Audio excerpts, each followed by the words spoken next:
Hi, welcome to The Last Word. I'm your host, Scott Free, and I'm here with Enigma. Hey. And we have a special guest today joining us. Say what's up, Ash. Hey, what's up, man? So for the listeners that don't know much about you, why don't you give us a little bit of a background, just some info, so we know kind of who we're listening to. So, I'm the founder of Team 20. We go back to Destiny 1. We've got a lot of history with the game. We recently formed with Socially Esports, and we're going to be playing under them in Destiny 2. All right, that's pretty cool. So with GETREKT Live's Season 1 tournament starting in January, I think it starts on the 26th, the weekend of the 26th to the 27th. I'm just here to pick you guys' brains about some of these teams, what the future of GETREKT looks like, and just take a deep dive so, our players and our listeners can kind of get an idea what to expect. So starting up, I got the first question here. This is open forum. You guys can answer whichever order. Who makes the top 8 in this January tournament? Right, so which team is it that makes the top 8? Which teams make the top 8 in our January tournament? It's difficult really to make this prediction because we don't know who is going to enter. Obviously, we kind of know who our most likely suspects are from Europe, but are we going to see NA players come and get involved with everything that's going on with the scene? Are we going to see players come back or new talent come in? We don't really know. As well, it's really interesting for January because it had to be us, which is the team that everyone feels is going to be the dynasty team of this year.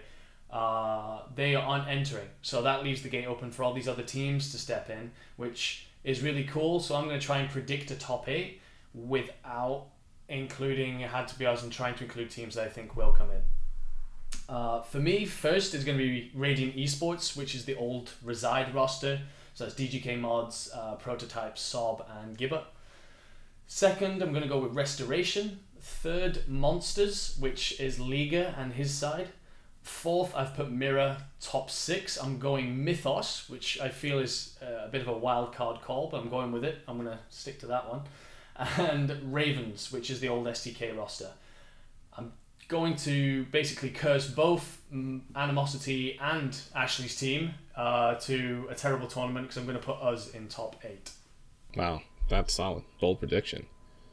Ash, what do you got to say to that? I mean, personally, I'm going to have to back myself a bit more than that. I've put Socially for a top 6. I think we're a new roster, but with a bit of practice, we can work our way up there. But besides that, a lot of them are the same. We've got Radiant Esports in first, Restoration coming second, Myra in third, Monsters in fourth. Got Ravens in top 6, Animosity coming in top 8, and a bit of a wild card with Daydream in top 8. I think they've got a bit of potential. They just need to work better as a team and actually perform in the tournament days. Yeah, I agree with you. The tournament day stuff is where it really counts. I'll come to that later, but yeah. Yeah, we'll get to that later. Yeah. But yeah, there could be a few more surprises because all of these rosters are new. We don't know what kind of team chemistry people have. Mm-hmm. But yeah, that's as good as I can predict right now. Okay. I guess it really sounds like with all the changes in rosters and, again, changes to everything going on with Destiny right now, it sounds like we're going to be focusing on, certain players to kind of carry their teams and kind of carve out their spaces as we get further and further into the first season. So I guess that lets me ask my next question, which star players should we be focusing on? Which of these players have your eye, and who are these movers and shakers? The first one that I think everyone should be watching out for is Prototype. He's on Radiant, the old Reside roster. He was my teammate for like 2 years or so, and when we first started off, no one knew who we were. We were first rounded regularly and so on and so forth. And the amount of improvement that he has had in that space of time is insane. He's gone from a quiet, timid, unconfident character to an in-game leader who makes plays left, right, and centre constantly. In my opinion, he's the best European player outside of Hadzabios. Hadzabios tried to recruit him, which says everything. He slays out, he makes big plays, he knows how to play an objective. He's a star player for me, and I'm looking forward to him and showing what he can do this season. But I also want to throw in a second player from that same team, and that is Sob. He is young, and he is too young to play at the LAN that we're going to be having in August. But I'm really looking forward to seeing how he performs, because every time I see him at the minute, he just looks better and better and better. He's carrying teams in scrims when he hops in to help another team fill out a position just for that night. He is so good. If he can do it consistently and in tournaments, he's definitely one to watch for the season. All right. So there's a little bit of agreement on the last topic, so let's see if maybe there's a little bit of difference. Ash, who do you see as, again, as a player, who do you see? You can self-promote if you want to. No, I don't think I'm good enough. I don't play the game enough well. Yeah, to touch on what Enigma said, obviously Prototype's one of the best European players. He's come a long way since Destiny 1. I remember playing against him previously on the game, and he's always been a good player, but he's come a long way for D2, and he's definitely one of the best. I've played with Sob on Destiny 2. We played in the most recent tournament, and he's definitely got a lot of individual skill, and he can do it fairly consistently. For me, the concern is him being more of a team player and using his individual skill to bring his other teammates into the game and then working together. And I think that would really boost his skill to another level, having that chemistry with his teammate. And throw a bit of a wild card in there. It's another old teammate in Cherio. He's got a lot of individual skill, I think. He's still got a lot he can develop on, but I think on his day he could be a really standout player, especially if his connection is not terrible. But yeah, he could be one of them players to keep an eye on. That's a really good call with Cherio. That's a really good shout. Yeah, I like that shout. That's a good one. He's a fairly unheard player. Yeah, I remember probably back in the test tournaments, I remember people speaking about Cherio, and I was like, I have no idea who this kid is. And then he showed up, and I mean, he's a bit of an ape, but he's good at it. He's a really He's got a bit of a primary as well, though. No, that is a good shout. I agree with that shout of yours. That's a good one. Cool. It just sounds like there's some players that are really kind of making their name, learning how to carve out their space and kind of just bring their own way to either be aggressive or be less aggressive to the scene. And I look forward to seeing that in the games as they get ready to get underway. And kind of backtracking to my first question, I just wanted, because I heard some of your answers, I kind of wanted to unpack a little bit of it. So we kind of have the prediction for the first tourney, but what are your predictions about Team Daydream going forward, just long term for season length? Considering how inconsistent their showing in tournaments have been lately, I just kind of wanted to see what you guys thought about that. Well, obviously, anyone who knows me knows there's probably going to be there should be some bias to this, because they're kind of like our rivals nowadays. Back in Destiny 1, they came in late, and me and my team used to shit on them every single time we played them. So much so that they beat us once in a group game, and they never shut up about it. So that shows just how much the gap was. They've improved a hell of a lot since then, to be fair to them. I feel like they just need to spend more time with their heads down playing and less time trying to, prove something. Alluding back to you saying about the inconsistent performances, they did well in the test tournaments. They came second, although that was kind of by forfeit, because they had the third place game with Mirror, and Mirror couldn't be bothered playing it, so they got second through default. They got top 6 in the second, but these were only 18 tournaments where people were messing with rule sets, people weren't practicing, so on and so forth. So we shouldn't consider them as part of their performances. The only major tournament that there has been that we could really look into and consider how Daydream perform is the 1K. They finished top 16 and the only team they beat was Rest. They did take BSK quite close and they went out to BSK, but still, only top 16. They have issues with getting players onto scrim. They seem to be falling out and arguing all the time. We scrimmed them the other week, and we shit on them so hard that they ended up arguing with each other and leaving the Bungie clan. So, does it say something about the mentality of the group? I don't know. I would like to see them do well, though. They are a good group of people. I don't have a lot of confidence in giving them a top 8 prediction like Ash has done, but I will give them top 12 for January. I think that's actually still pretty solid. Top 12, that's still not too shabby, especially considering, like you said, they really have to go out there and prove that their skill matches like even some of the results when people weren't necessarily giving it their all. How about you, Ash? Yeah, I mean, they are a team that have to prove themselves now because they haven't really performed in the big tournaments when it's come to it. And yeah, not to ego them, but I hadn't really heard of them from D1. It was only when I came back to Destiny 2 that they were all trying to scrim and get into the game more.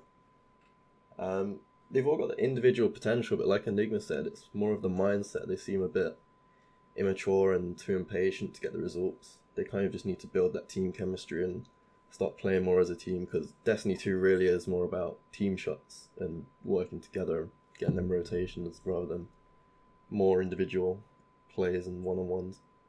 So if they can just get that teamwork down, then they do have the potential, which is why I've given them a top 8 finish as a bit of a wild card.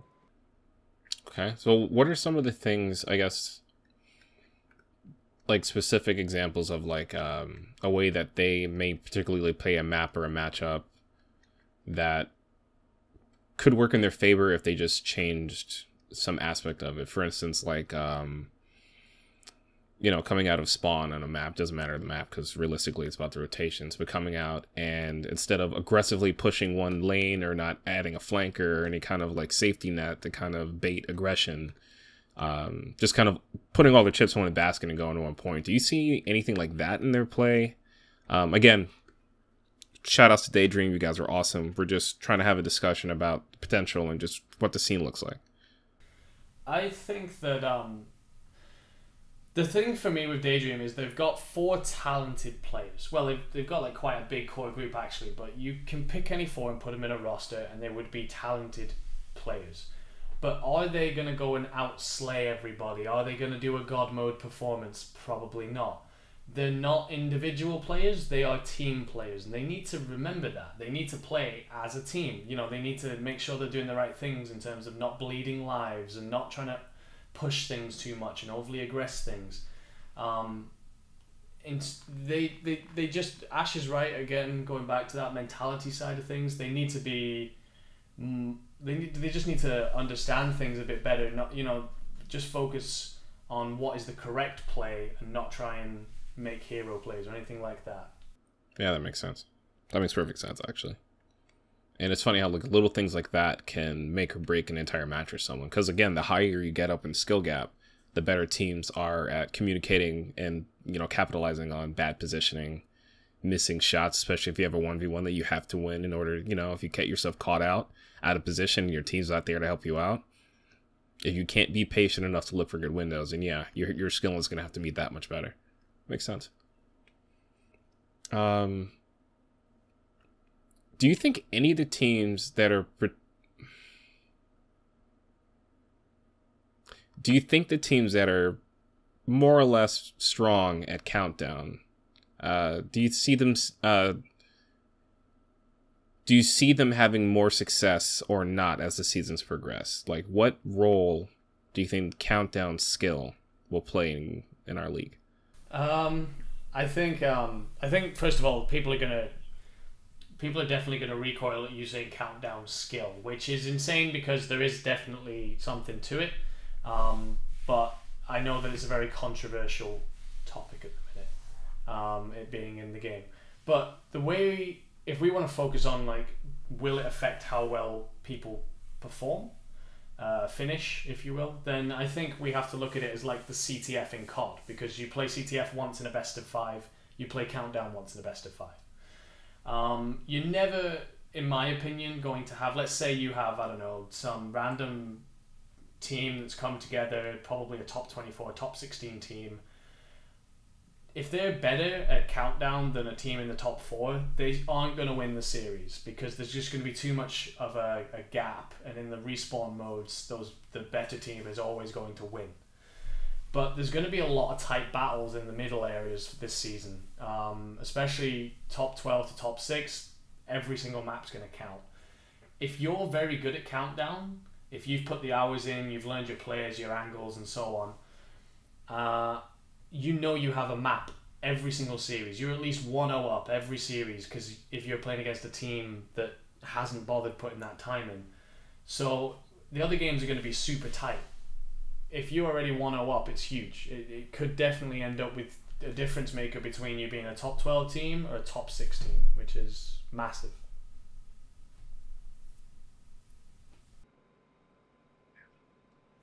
Yeah, I think Enigma summed it up pretty well.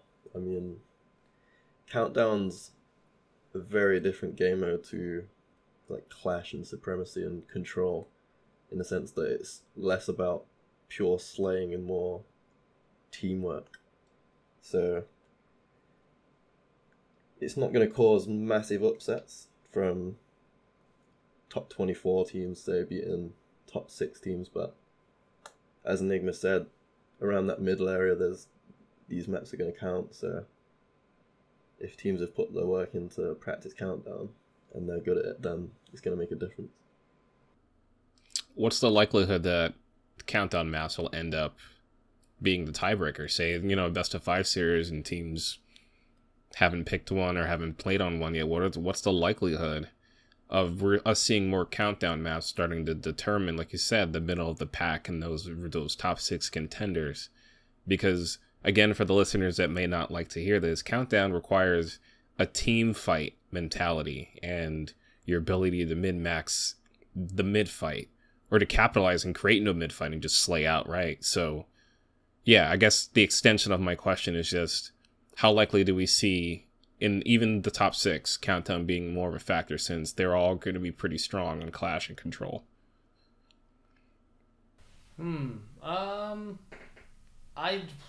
That's a tough one. That is a tough one. I think it might end up benefiting some teams more than others. For example, if you have a competent sniper in your team, because we play no revives in countdown, so every single kill counts. So if you've got a really competent sniper, and that might make a big difference for a team, which could then get you a map on the board.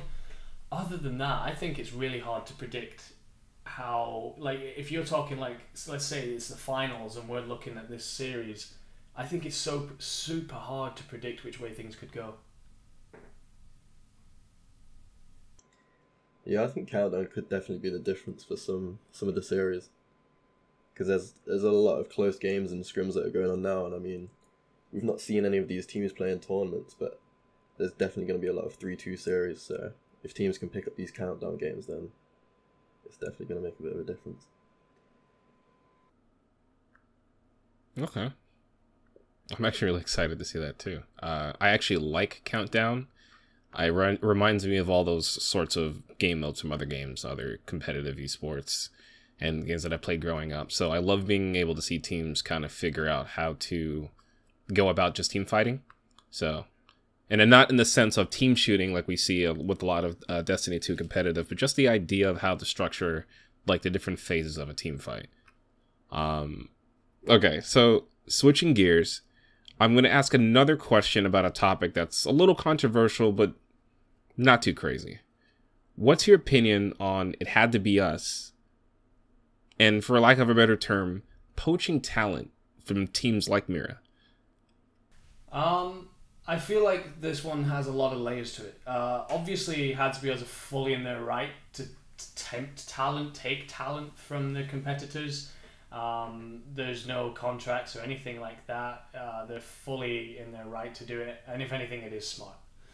But they can only have one team. So for me, I'd like to see it had to be us members who aren't in the main team going off and being a part of other rosters, or perhaps making something of their own that will compete against the main side.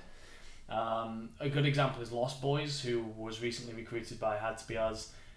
He's still going to be playing with Mirror. So although they recruited him, he's still going to be playing. But I think other players are putting themselves at a massive risk of being recruited and effectively not being used. They're being recruited as a sub, they're being recruited as the third European player. They're wasting their talent by sitting on the sidelines and not taking part, just to have the Had to Be Us name underneath their PSN. And I have no issues with the idea of Had to Be Us building their strongest team, or them recruiting players. What I do have issues with is if they recruit players and players feel that they don't then want to go and play with anyone else, they will only play with Had to Be Us, and then they drop out of the player pool. That only negatively affects the scene. There is no positive result from that.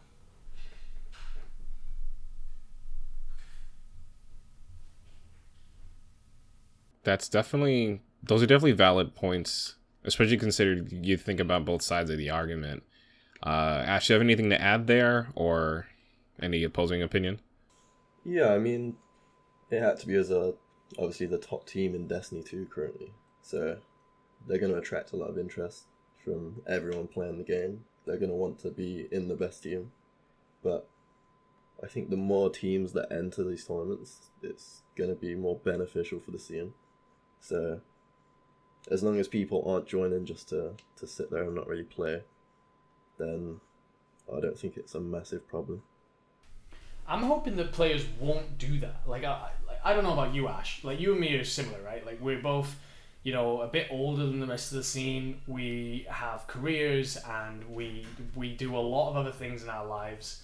And even still, we would not happily be subs or happily be on a B team, if you will.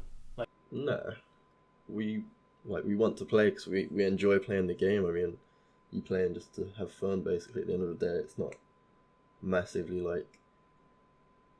it's not a massive esports yet, so it's not like we're being paid like 30 grand to sit on someone's bench. Like, you're just literally forfeiting your afternoon of playing Destiny, which would be insane. Right. And it's not like we have Bungie, out there running tournaments and sponsoring players and all that kind of stuff yet. Who knows? But I guess the reason why I wanted to know the answer to that is because my question really came from the idea of, you think Major League Baseball or college football here in the States, where the teams with the best programs or the teams in pro baseball with the most money typically attract all of the best talent. And it's not unheard of for players that are superstars or great players on other teams to be signed to these teams that already have an entire team full of superstars. So I was kind of curious, I guess, about the power creep and how that would affect. And again, especially because of the fact that teams can only have one roster. That's not like these people are being rotated in and out. It would be unreasonable to even try to do that anyway. Yeah. I think, first of all, the rule being brought in and agreed to by all the tournament organisers is huge. Because otherwise you were definitely going to get monopolies. We've had it in the past where IAM or BSK would recruit all the best talent. Anyone who got close, they would have their best players taken. And then after that, we've had Ignite, a couple of other people doing it, and that's what was massively at risk here. So that rule is huge. It's just whether or not it still stops people from just saying, I'm in Had to Be Us, we win everything. Because at the end of the day, you're winning nothing if you're not taking part in those tournaments. You are literally just a water boy at this point. It's pathetic. It would be pathetic. I have played so many different sports and things in my life. I have been on league-winning teams and stuff like that. I would much rather play for a mid-table team and be playing week in, week out, enjoying myself, than being on a bench for a league winning team and trying to claim that that is somehow my success. Yeah, definitely. I think with what's there to win, it's not really worth just sitting there and trying to take credit for things and get an ego for no reason, really. All right. Do you gentlemen have any other topics you kind of wanted to bring up? You guys really answered all my questions. All right, here's one. Do you think that Had to Be Us are going to win every single thing they enter this year? That's a tough one. Ooh, that's good. You're already trying to predict the perfect season? Oof. The thing is, they had like a ridiculous record where they hadn't dropped a map in months. But we have to remember the state Destiny 2 was in for the longest period of time. The only, like, don't get me wrong, Had to Be Us won everything. But the only real major tournament was the 1K. Everything else was a freebie 16 tournament because of the state Destiny was in. So, have they just not had good enough competition? So they're kind of like on the same page as Daydream, only we know that they have the skill, but where's their competition? I mean, Had to Be Us are without a doubt massive talents. Okay, yeah. Oh, and I think, sorry to go back to the last question I asked before, but I think the only way the multi-roster thing works is in fighting games, because that's like a 1v1 kind of a situation, so you can have one team with multiple players entering a tournament at one time, and that's not the same thing as like one team having like 6 rosters. And they all enter. The problem is I mean, there's loads of different issues, but like, let's say, for example, we're up in the Insomnia LAN, right? And we're trying to promote this to sponsors and orgs and everyone else. And in the final 4, you've got Had to Be Us 1 versus Had to Be Us 2, who may play either Had to Be Us 3 or Had to Be Us 4. It's just like, that's just ridiculous. Like, we're not gonna... That's so boring. Yeah, who would want to watch that? That's what we saw in Destiny 1 as well, and I think it kind of killed off the scene a bit, because we were just seeing the same thing week in, week out. 1,000,000%. There was no challenge, and any challenge that did come forward, whether it was Loyalty First or whoever, was taken. So, yeah. Yeah, I think with a lot of new teams coming in now, there's definitely going to be some more of a challenge to it. Had to Be Us. But they're definitely strong favourites going into this.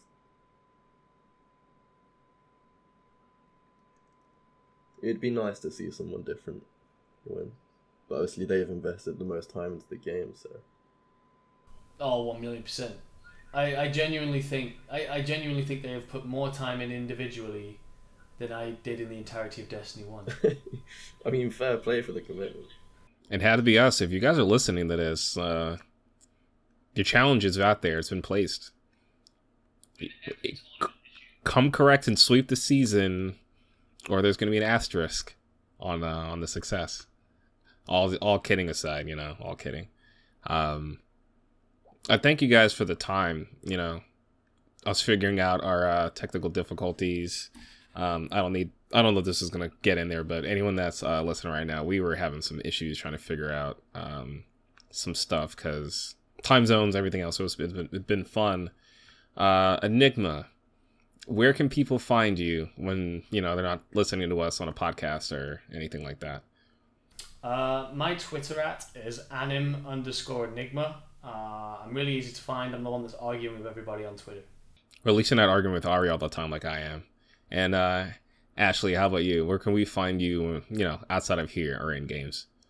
My Twitter is @20_Ash, and my PSN is Ashley Harrison. Awesome. Everyone, thank you for your time. Thank you for listening. I want to thank Enigma. I want to thank Ash for coming. This is Duran, aka Scott Free. You can find me on Twitter or Instagram at ScottFree with 1_. And this is the last word.